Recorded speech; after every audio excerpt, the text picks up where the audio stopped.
Parliament के monsoon session के 9वें दिन जुमेरात को कार्रवाई शुरू होते ही अपोजिशन एमपीज ने पार्लियामेंट में सिक्योरिटी चूक के मामले को लेकर जमकर हंगामा किया। लोकसभा और राज्यसभा दोनों ऐवानों में अपोजिशन कायदीन ने नारेबाजी की। दिन में कई बार ऐवान को मुलतवी करना पड़ा। इसके बाद लोकसभा से अपोजिशन पार्टियों के 14 और राज्यसभा से 1 एमपी को पूरे सेशन के लिए सस्पेंड कर दिया गया।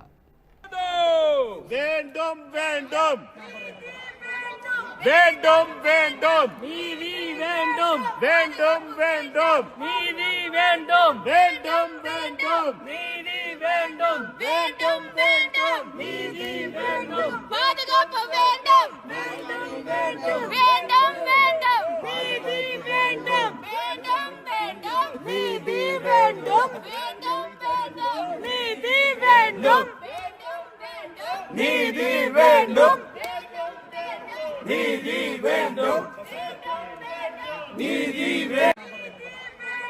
வேண்டும் வேண்டும் நீதி வேண்டும்